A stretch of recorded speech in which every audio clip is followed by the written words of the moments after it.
Thanks so much. It's really great to be here today. I'm also part of the EDITS group working on demand-side solutions. And I wanted to perhaps initially highlight a few, particularly why are demand-side solutions so important when we think about the big transformation towards net zero. Generally, there are two different perspectives how we can achieve very stringent climate goals like the 1.5-degree target. Conventional scenarios that we find in the literature generally are characterized by technological inertia and social and as well as policy inertia, which are driven by reliance of relatively big supply-side technologies that lead to a certain overshoot that needs to be compensated later on with large-scale negative emissions, basically removing CO2 out of the atmosphere. This is one way to achieve the climate goals. The other way would be to focus on a rapid transformation which is driven by the service sector, by end-use changes that require innovation but also behavioral changes and adopting lifestyles, and which would rely on granular, distributed and small-scale technologies which diffuse more rapidly into the market but are also characterized by higher learning rate because of the smaller sizes and the accelerated learning. And this would allow us, and this is also something that we see in the IPCC reports, to reduce dependence on options like, for example, carbon dioxide removal. This service orientation is also very important if we consider how wasteful our current energy system is. So if you look at these so-called energy ladders, you can see energy ladders basically for various different sectors. Here we see total energy, and it shows you how we convert basically primary energy into secondary energy until the point of use. And the biggest efficiency losses occur actually at the useful and the end-use level. And the useful sector, the service sector, has an enormous leverage to reduce also upstream energy use, and to this resource conversion cascades we can increase basically the efficiency of our energy system and also of our society.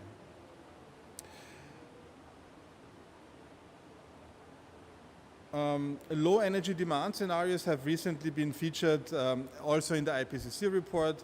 Keigo has already mentioned the so-called LED scenario that has been developed as part of the initial analysis of the EDITS consortium.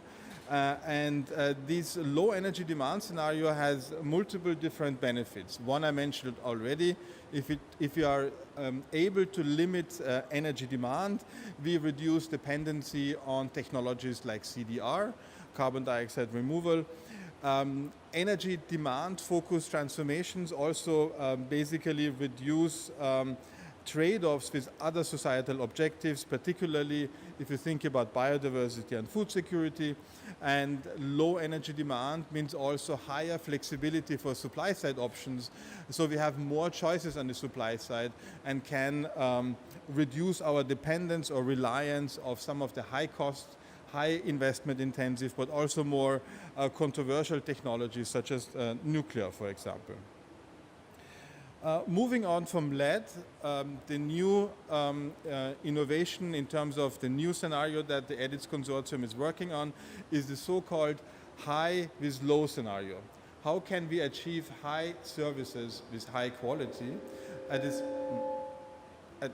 the same time with low energy and material inputs? And there are three key themes for this high with low scenario that we want to look into in the years forthcoming. One is the specific role of digitalization in this transformation. We want to understand also which sort of innovations are necessary in order to enable the demand side and service-oriented transformation. And these innovations do not only relate to innovations at the demand side, it's also about the right investment into infrastructures at the supply side that would enable such a demand side transition. And last but not least, we want to explore how demand-side solutions could actually improve the equity of the scenarios, and to that also supply decent living standards, or enable us to provide decent living standards for all. There are a number of new trends in social and technological change which have already started to diffuse into our society. There are changing consumer preferences. If you think about changed diets in large parts of the world, higher reliance on vegetarian diets compared to meat diets. There is generational change in materialism. Basically, if you think about the new generation, the focus is very often on the quality of the service rather than the ownership of who owns the service. So it's not the car which is important, owning a car, it's how the quality and the time that it takes, so the best service to get from A to B. We see the emergence of new business models that enable the sharing economy and circularity, and also digitalization and the ICT convergence plays here an important role. And we see also acceleration of innovations if we focus on granular technologies. Giving you a few examples of some of this exponential growth in the trends towards that will help to support this demand-side transition is, for example, the consumption of meat substitutes worldwide, which has been increasing exponentially in the recent years. Another example of trends are, for example, the car licenses, ownership of car licenses in the new generation. So in most of the rich countries, particularly in urban areas, the new generation has much lower, the percentage of car license owners is much lower than it was in the previous generations. At the end, what we need is a transformation which allows us to connect individual devices in a much more efficient way.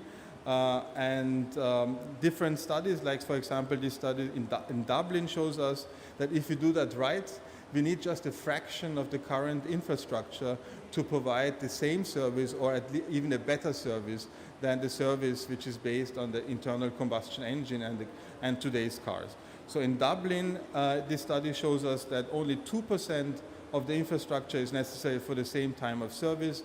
We can reduce passenger kilometers, we can reduce greenhouse gas emissions, but we have also a number of other co-benefits. So we can reduce congestions, the system is cheaper, we have co-benefits of pollution, and we have also co-benefits in terms of social space and greening of the city, right? So a lot of improvements which improve quality of life and are also extremely important if you think about the well-being of people who live in cities like in Dublin. There are many disruptive end-user innovations that have been identified and are possible across all different sectors. All of them share that the moving away from ownership to usership,